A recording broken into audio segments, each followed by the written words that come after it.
Ok.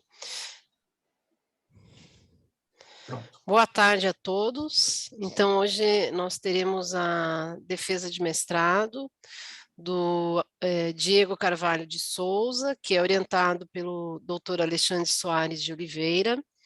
O título de sua dissertação é Análise da candidata polar CRTSJ 035758.7, com múltiplas técnicas observacionais. Diego, você tem aí em torno de 50 minutos para sua apresentação e depois daremos, portanto, início à arguição.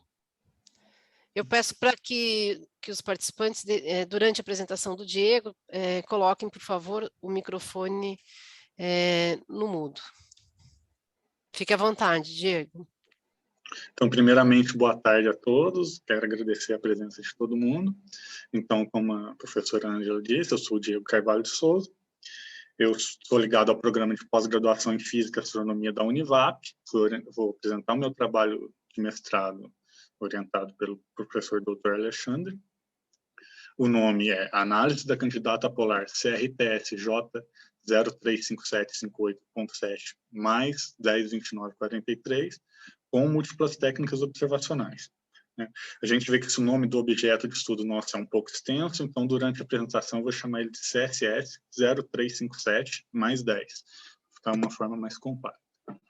Então, esse daí é o esqueleto da minha apresentação, né, um roteirinho. Eu vou começar com uma introdução, eu vou falar sobre as variáveis cataclísmicas, começando sobre elas em geral, e depois focalizando um pouco nas variáveis cataclísmicas magnéticas do tipo polar. Vou seguir falando da candidata polar, que é o nosso objeto de estudo, né, que a gente escolheu, a CSS 0357 mais 10, um levantamento bibliográfico dela, falar como foi feita a aquisição e redução de dados, sobre os nossos resultados e, por fim, as conclusões e perspectivas. Então, começando numa introdução, né, falar sobre o que é uma variável cataclísmica. Então, o que são elas? Uma variável cataclísmica nada mais é do que um conjunto estelar binário, cuja primária é uma anã branca e a secundária é uma anã vermelha. Uma peculiaridade desse sistema é a proximidade entre essas componentes. E essa proximidade faz com que a estrela secundária preencha completamente o seu lóbulo de Roche, que faz com que um jato de matéria, que matéria vaze ali, né, sai um fluxo de matéria ali pelo ponto de Lagrange interno, L1, como a gente pode ver aqui na figura, né? E esse fluxo de matéria cai em direção da anã branca. Ele descreve ali uma trajetória balística que com o tempo forma, ele não cai, né, diretamente na superfície da anã branca. Com o tempo ali, ele forma um disco de acreção, que a gente pode ver aqui como amarelo, e esse fluxo de matéria, depois que esse disco é formado, quando ele flui da secundária para a primária, ele bate ali no disco e forma o que a gente chama de bright spot, que emite aproximadamente 30% da luz de todo o sistema, né? Então, é importante a gente falar um pouco sobre a evolução das variáveis cataclísmicas. E a evolução das variáveis cataclísmicas, ela pode ser mapeada pela perda de momento angular. Elas tendem a começar um período orbital maior, indo para um menor. E, para isso, tem que acontecer uma perda de momento angular, né? A gente vê que no histograma de distribuição de períodos das variáveis cataclísmicas, a gente vê dois conjuntos, né? Uma que após as 3 horas, o período orbital de 3 horas, e um vácuo aqui, um gap entre 2 e 3 horas, e depois mais um conjunto, mais uma concentração ali de objetos, né? Então, durante essa evolução, ela tende a ter período maior, indo para um menor, a partir da perda de momento angular, que faz o sistema se cada vez ficar mais próximo do outro, não deixando com que a anã vermelha perca o contato com o lóbulo de Roche. E isso é feito, né, em dois mecanismos. Para período orbital acima de 3 horas, o mecanismo principal da perda de momento angular é que a gente chama de freamento magnético, que é o vento estelar que sai da secundária, ele acopla ali com o campo magnético dela e vai girando junto, né? Ele vai acelerando esse campo magnético quando ele é jogado para longe, ele carrega consigo um pouco de momento angular. Quando essa variável cataclisma chega a um período de 3 horas, ela perde o contato com o lóbulo de Roche dela. Então, cessa a transferência de matéria, a gente não consegue detectar esse sistema e mesmo se não consegue descobrir que ela é uma variável cataclisma. Ela continua a perda de momento angular nesse ponto através das ondas gravitacionais. E à medida que elas vão se aproximando, vai aumentando essa emissão de ondas gravitacionais, até chegar a um ponto de 2 horas, que ela volta a entrar em contato com o lóbulo de Roche e volta a transferência de matéria. Então, falado um pouco em geral sobre as variáveis cataclísmicas, bom, a gente comenta que ela pode ser separado em 2 grandes grupos. A gente tem a separação desse grupo se dá principalmente pela intensidade do campo magnético da primária. A gente tem as não magnéticas, que é o que a gente comentou até agora, que ela forma um disco ali em volta, que são com as anãs brancas sem um campo magnético muito intenso, e a gente tem as magnéticas, que no caso de uma anã branca com um campo magnético intermediário, a gente chama de polar intermediária, que ela forma ali um disco, parcialmente um disco, até que as partes internas do disco chegam a um ponto onde a magnetosfera tem intensidade suficiente para desviar a trajetória dessa matéria, que é carregada.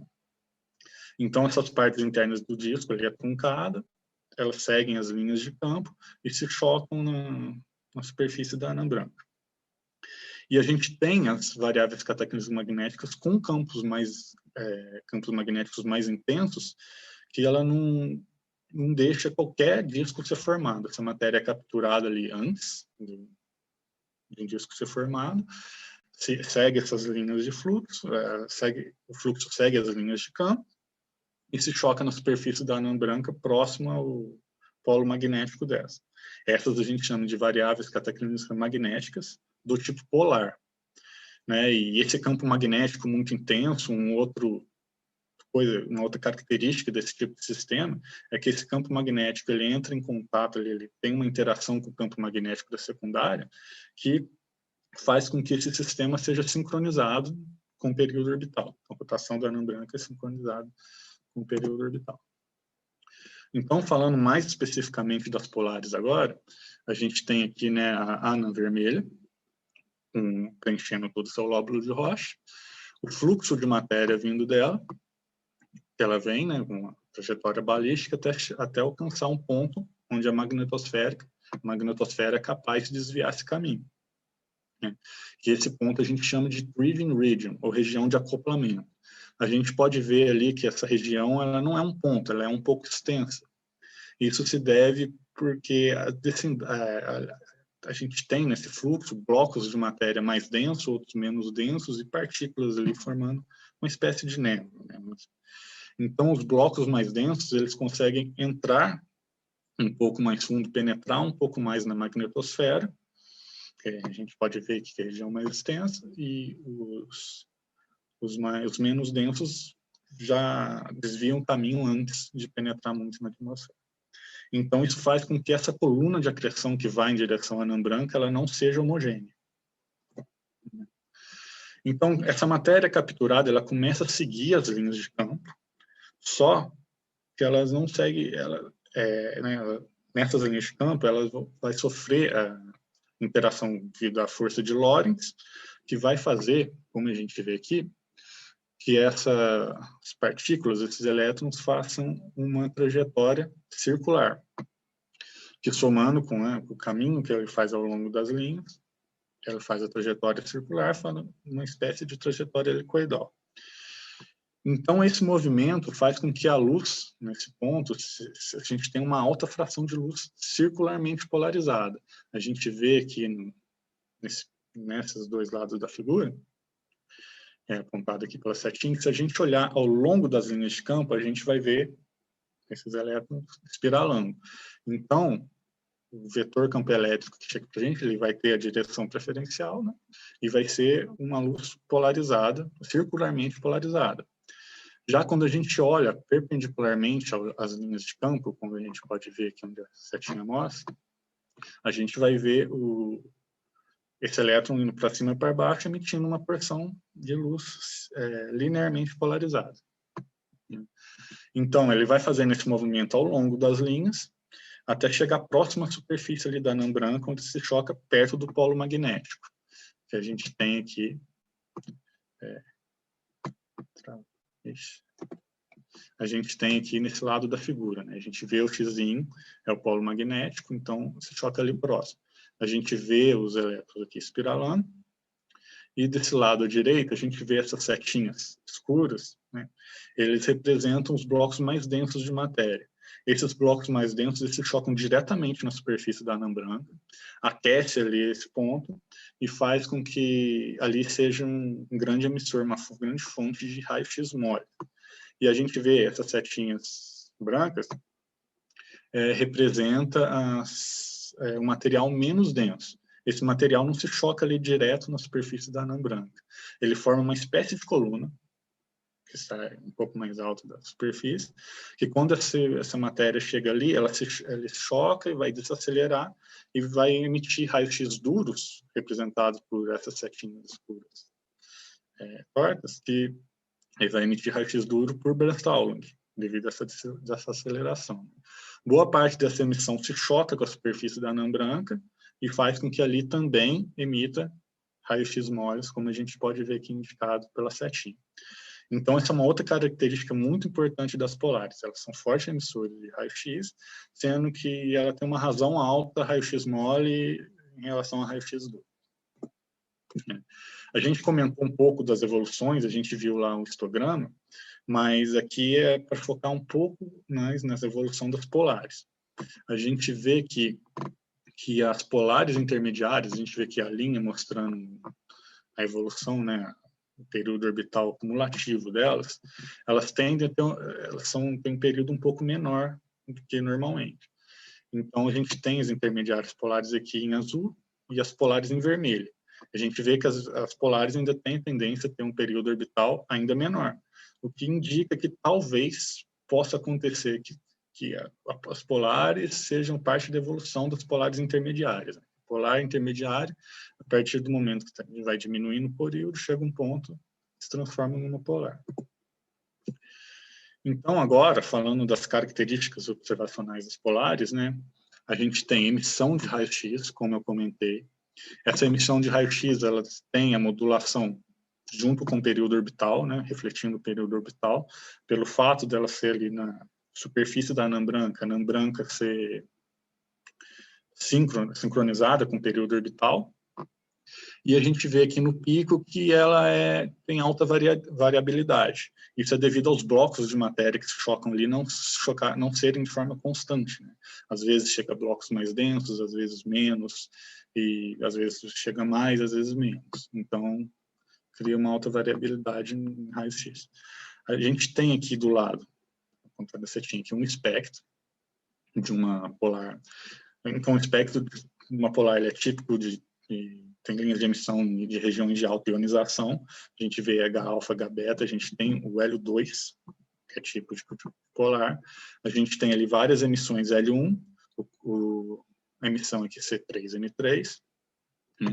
E uma outra característica que pode aparecer nos espectros das polares é que a gente tem emissão ciclo, geralmente com um pico ali no infravermelho, mais harmônicos dessa radiação síncrotron pode aparecer também no visível em estado baixo.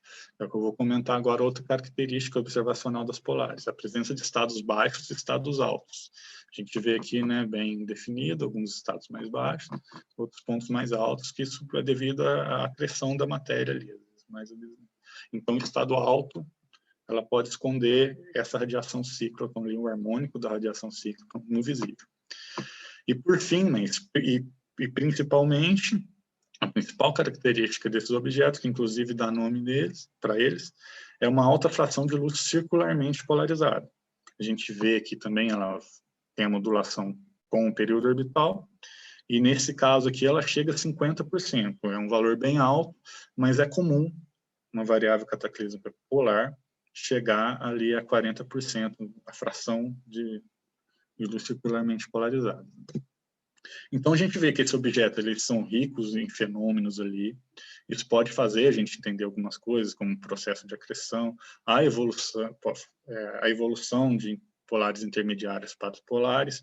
Então, isso motivou a criação de um projeto de busca para novas variáveis cataclísmicas magnéticas, porque são objetos relativamente raros e seria importante aumentar a estatística sobre esses objetos, né? Então, seria importante encontrar mais, e isso não é muito trivial devido à quantidade de técnicas. Uma técnica observacional só não é o suficiente para encontrar, para definir a característica do objeto.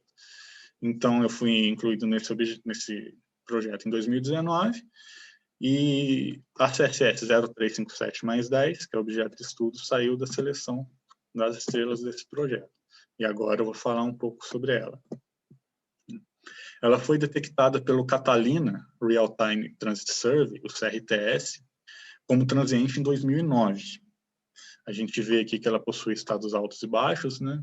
É difícil você definir quando começa um estado alto, quando começa o alto, termina o baixo, porque esse fluxo de matéria ele não se dá em saltos. Então, a gente vê aqui, por exemplo, onde a setinha mostra, pode ser um provável período, estado intermediário, vamos dizer assim. Mas, de qualquer forma, a gente dá para ver aí que ela possui estados diferentes de brilho. Então, ela foi selecionada por isso, né, como uma candidata polar. E em 2012, houve um estudo do Chope Phineus, já houve estudo de fotometria dela. A gente vê nessa curva de luz aqui onde a setinha está mostrando, onde eles observaram 6 noites e encontraram um período de 114 minutos. A gente vê aqui uma modulação que eles interpretaram como uma modulação junto com o período orbital, e o ponto zero da efeméride deles, eles escolheram como metade dessa queda aqui. Então, a gente vê isso, uma modulação com uma amplitude de aproximadamente 0,8 de magnitude. No mesmo trabalho, a gente vê que a distribuição de energia, a gente tem observações aqui desde o WISE, tem o CRTS, mas o principal para a gente nesse caso é essas aqui observações do raio-x. Você tem observações nas 5 bandas do XMM Newton e uma observação no Rosat. A gente vê ali que, além dela ser emissora de raio-x, que indica que ela pode ser uma polar, a gente tem que ir pelo Rosat, indica que ela é 10 vezes maior do que a mesma banda do XMM Newton, né? Indica que ela pode ser uma emissão de raio-x de alta variabilidade. Mas, um pouco mais tarde, Thorsen, em 2016, fez um estudo com uma série temporal de espectros, e ele definiu o mesmo período encontrado pelo Chope Phineus, uma precisão um pouco menor, devido à baixa cobertura temporal, mas ele calculou a velocidade radial aqui e encontrou uma velocidade radial, uma semi-amplitude de aproximadamente 300 km por segundo. E o último estudo é feito, né, nesse objeto, a gente tem aqui um espectro em 2017, por Oliveira, que a gente pode ver as linhas de emissão de H-alfa e H-beta, e linha de emissão de hélio 2, ali aproximadamente metade da intensidade do H-beta, que é típico de polares essa emissão. Então, o principal objetivo desse trabalho é definir com clareza a classificação desse sistema, né, do sistema CSS 0357 mais 10, usando várias técnicas observacionais. Que a gente viu aí que só uma técnica observacional não é o suficiente para definir de fato se ele é uma polar ou não. Então, a gente vai fazer estudos com várias técnicas para bater o martelo, vamos dizer assim. Então, e a coleta de dados, elas foi feita, né, no SOAR e no APD, em momentos diferentes. A gente tem em 2014, em novembro, foi feitas observações no SOAR. A gente tem em 2019, em 3 noites de setembro, foram feitas as observações de polarimetria no filtro V e no filtro R. Né? Quando eu cheguei, esses dados nós já tínhamos. E em 2021, em setembro, eu fiz uma observação no APD em polarimetria com filtro I. É importante ressaltar também que os dados de fotometria, eles vêm como subproduto da observação de polarimetria. A gente também tem dados do TESS, que é um telescópio espacial, feito para estudar exoplanetas, mas que ele é bom também para o estudo de transientes. Ele observa, ele faz a coleta de dados em setores. A gente tem setores ali de 27, 50, 54 dias, 81, isso depende ali da latitude. E a gente conseguiu dados do TESS em 4 setores diferentes, todos setores de 27 dias. Então, são setores de teste 32, 42, 43 e 44, todos de 27 dias.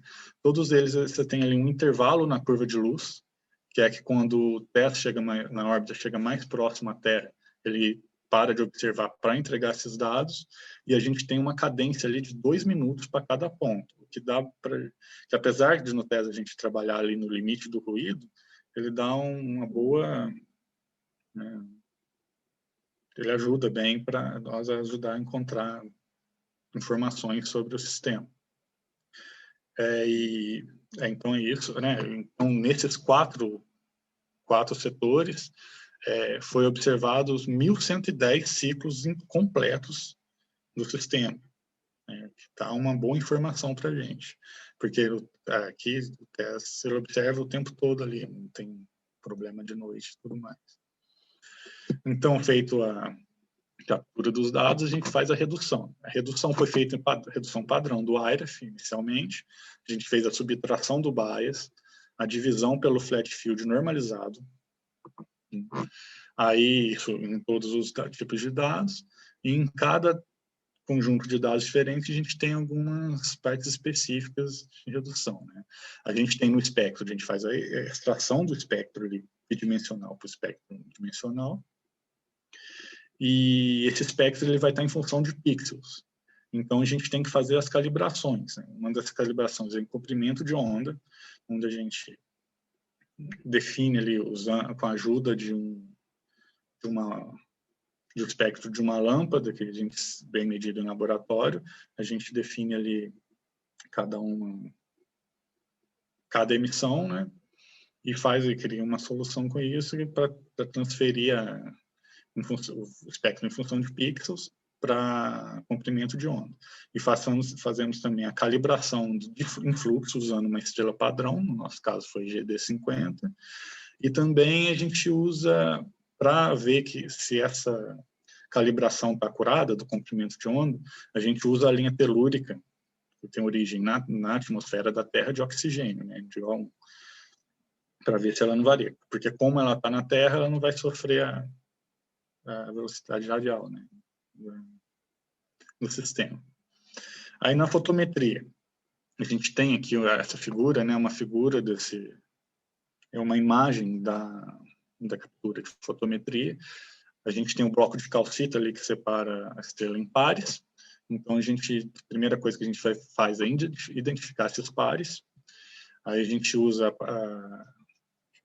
a redução padrão do IREF e depois faz a verificação do brilho, né, das estrelas de comparação, para fazer a fotometria diferencial, a gente tem que dividir um fluxo pela outra e tem que garantir que as estrelas de comparação ela seja estável.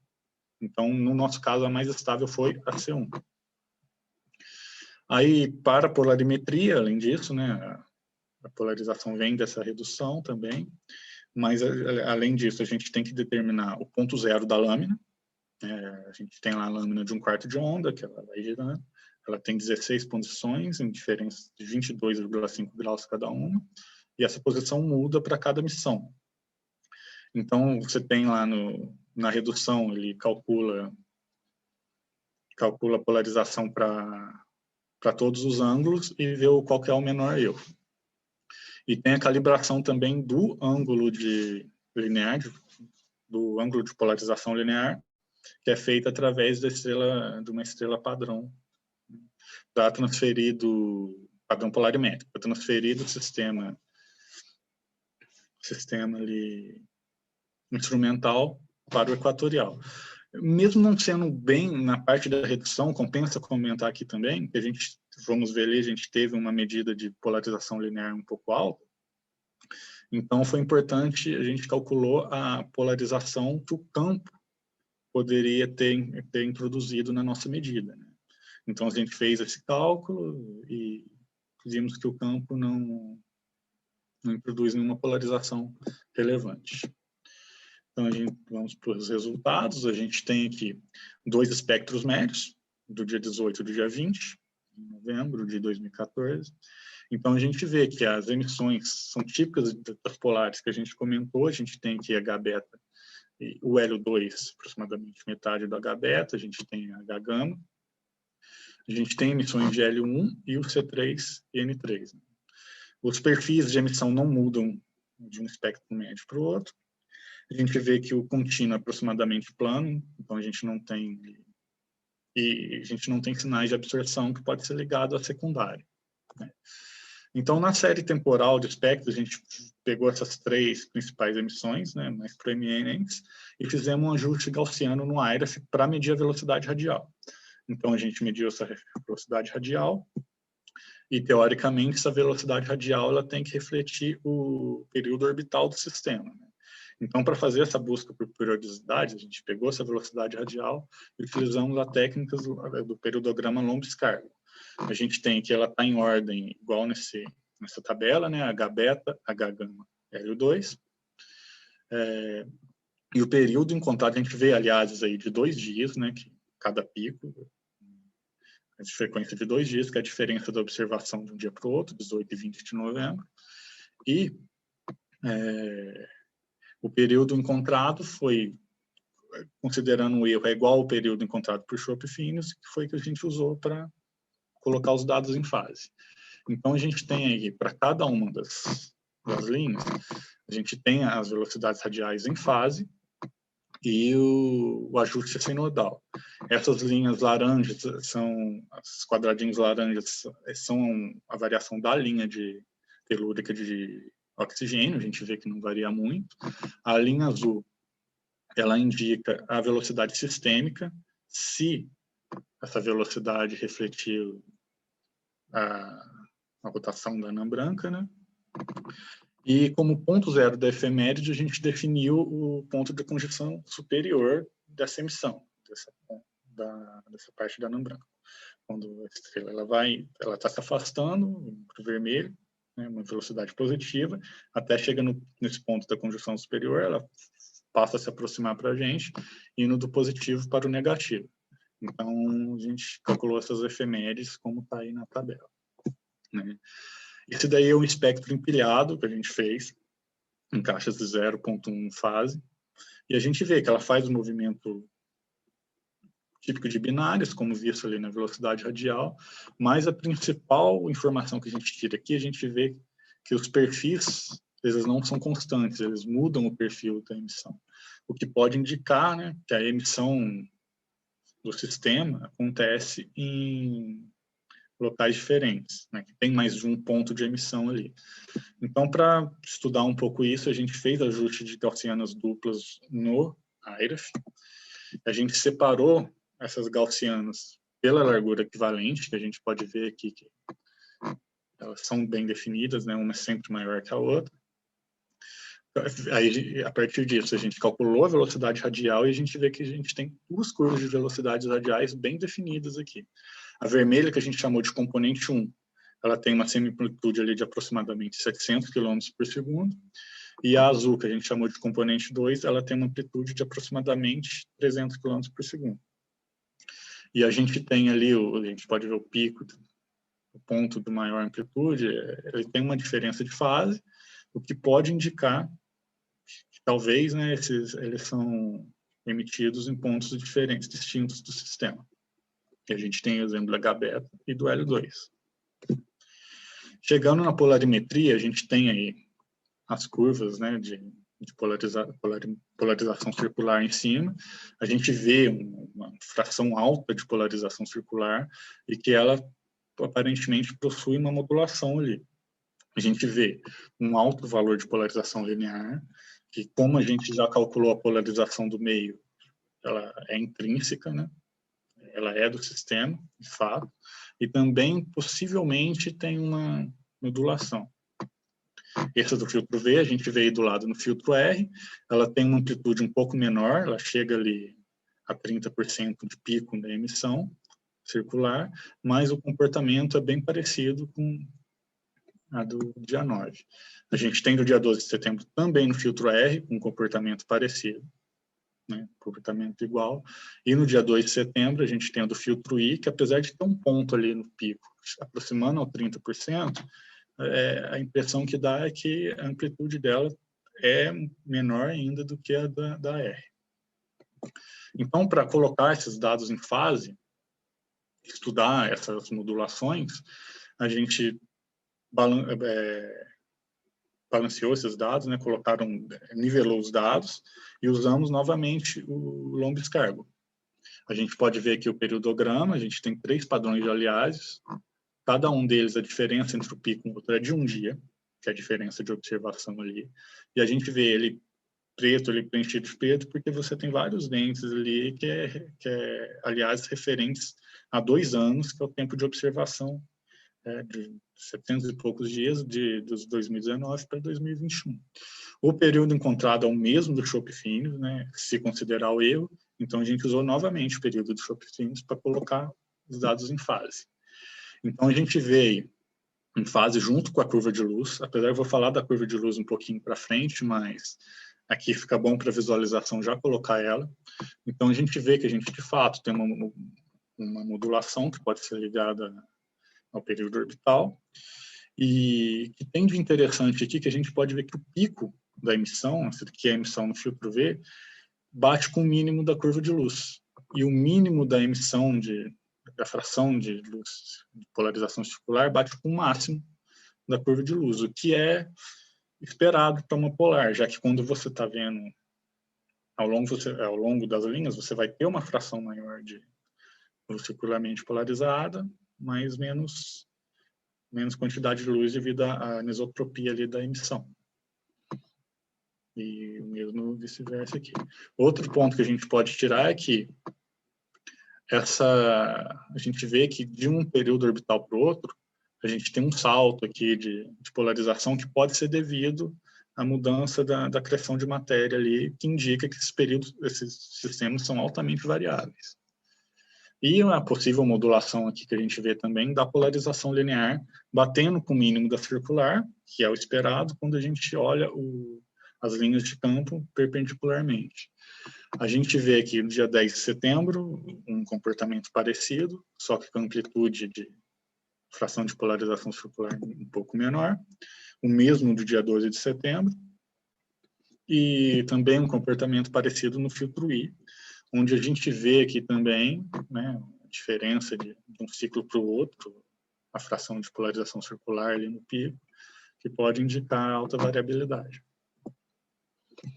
E aqui, para a gente ver, né, bem as curvas de polarização circular, a gente fez uma média móvel para cada um dos filtros, e a gente vê bem aqui que, de acordo com essa média móvel, para 10 pontos, a gente vê que no filtro V, o pico é 30%, na banda R é um pouco menos ali, 25%, e na banda I, de 20%. Então, a gente vê que à medida que a banda vai para o azul, isso daí aumenta, né? A fração de polarização circular. A gente pode ver aqui também que ela não vai para o lado negativo e sempre a gente tem pelo menos um pouco de polarização. Bom, agora falando da fotometria. Na fotometria, a gente fez a calibração fotométrica, né, usando estrelas de surveys já conhecidos, né, a gente pegou a magnitude delas para cada filtro correspondente, tirou a média. Então, a gente tem aqui os dados do OPD. O Chopp Finos também cedeu os dados deles para a gente, e a gente tem aqui de verde. A calibração deles foi um pouco diferente, porque o filtro dele tem 2 bandas de transmissão, então a gente usou 2 bandas para calibrar, né, a gente dividiu por 2. E buscamos também dados do Assassin, que a gente está aqui em roxo. Tudo isso para estudar os estados do sistema e a possível estabilidade nesses estados, né? Então, a gente já conhecido aqui do CATS, os estados baixos em preto, em vermelho os altos, a gente vê que o Chopp Finos, que a gente pode chamar de estado intermediário, e que a partir nesse último estado baixo, ele aumentou, né, o estado, e parece que se mantém constante até hoje. Parece bem estável, né, esse estado alto. E essa linha tracejada laranja indica a época de obtação do nosso espectro, que indica que a gente pegou o espectro em estado alto e que isso pode explicar a não aparição de algum harmônico da frequência cíclica. A gente tem as curvas de luz do APD já calibradas em função de BJD, então a gente vê a modulação, né, uma modulação de aproximadamente 0,75 magnitudes, que é muito parecida com a que o Chope-Finos pegou. Então, para colocar isso para fazer uma busca de períodos com a fotometria, a gente usou diversas configurações diferentes de conjunto de dados no periodograma longo de descarga, né? Aqui a gente vê um resumo de todas as técnicas, mas o principal para a gente aqui foi que a gente fez só do APD. A gente são esses pretos aqui no fundo. A gente fez do OPD mais Chope-Finos, que são... no OPD a gente tem esses aliases pretos de um dia, não de 2 anos. O OPD mais Chope-Finos, a gente tem esses vários aliases azuis, que são equivalentes a 9,3 anos, que são, devido, né, à diferença de observação deles lá em 2009, 2010 para nós em 2019. E esse reflete, ali a gente tem um erro pequeno, né, devido à alta cobertura temporal. E a gente tem do TESS, que é esse vermelho. Então, a gente tem esses periodogramas, a dificuldade foi escolher qual. A gente vê o do Chope-Finos mais OPD, ele tem um erro menor, e a dificuldade é escolher qual, aliás, desse reflete o período, né? Então, para escolher qual, aliás, a gente usou o periodograma do TESS, né, que a gente tem vários ciclos dele, então, a gente tem 1.110 ciclos completos, uma cadência de 2 minutos de um ponto para o outro, então ele é bem seguro para a gente para escolher esse pico. Só que ele tem um erro um pouco maior, então escolhendo o maior pico, vendo o maior pico dele, que é esse daqui indicado, a gente conseguiu encontrar que esse é o melhor pico para o período. O período bate com o período do Chope-Finos, só que a gente conseguiu refinar isso de um pouquinho, né? Conseguiu diminuir um pouco o erro em 20%. Então, o período final do objeto ficou sendo esse. Aí a gente tem todas as curvas de luz em todos os filtros juntos. A ideia disso daí foi a gente nivelou pela mediana e foi ver se tem alguma possível modulação secundária nesse objeto. Então, a gente fez uma busca secundária por períodos, usando o pré-whitening, e nenhum período relevante foi encontrado. E a gente vê aqui também, né, nessa média móvel, que a amplitude é de aproximadamente 0,75 magnitudes, que foi o que Chope-Finos encontrou também, apesar da forma de luz, da curva de luz dele parecer um pouco diferente. Então, para concluir, né, a principal conclusão que a gente tem é que o sistema CSS 0357 mais 10 ele é, de fato, uma variável cataclísmica magnética do tipo polar. A gente faz isso apoiando principalmente nos resultados da polarimetria. A gente viu que ele tem uma fração de luz circularmente polarizada muito alta, que varia com o período orbital, que é típicas desse sistema. O espectro com linhas de emissão também típicas de polares. A variação de estados dele, eles possuem estados altos e estados baixos, que também são típicas de polares, né? O período orbital também é típico, então, com isso, a gente consegue falar, e ela é uma fonte de raio-x. Então, a gente consegue falar que ela é uma polar, baseada em tudo isso, mas principalmente nos dados de polarização.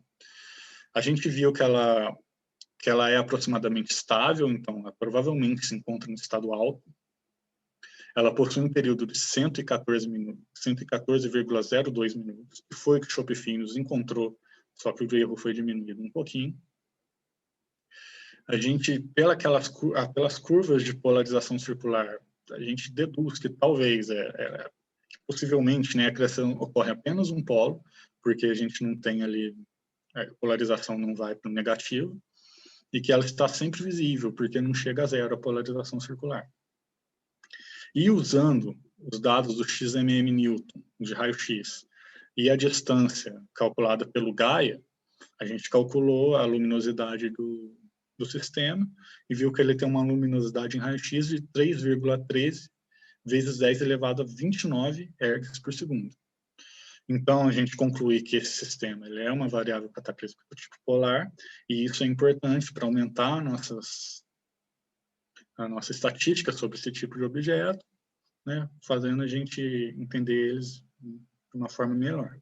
E como perspectiva, a gente pretende continuar estudando isso num projeto de doutorado, usando o algoritmo Cyclops, desenvolvido pela Cláudia do INPE, junto com a equipe dela, né, que modela a emissão ciclotron, que é fonte de emissão ciclotron, e também começar a redigir um artigo para publicar num periódico da CAPES, né, Qualis. Então é isso, gente. Esse é o meu trabalho. Quero agradecer a todo mundo. Muito obrigado pela participação. E é isso. Obrigada, Diego. Obrigado a você. Então, agora vamos passar para a parte da arguição. O Alexandre, se você quiser, então, interromper a gravação, né? Sim. Tá bom? Deixa eu ver. E vou passar, então, a palavra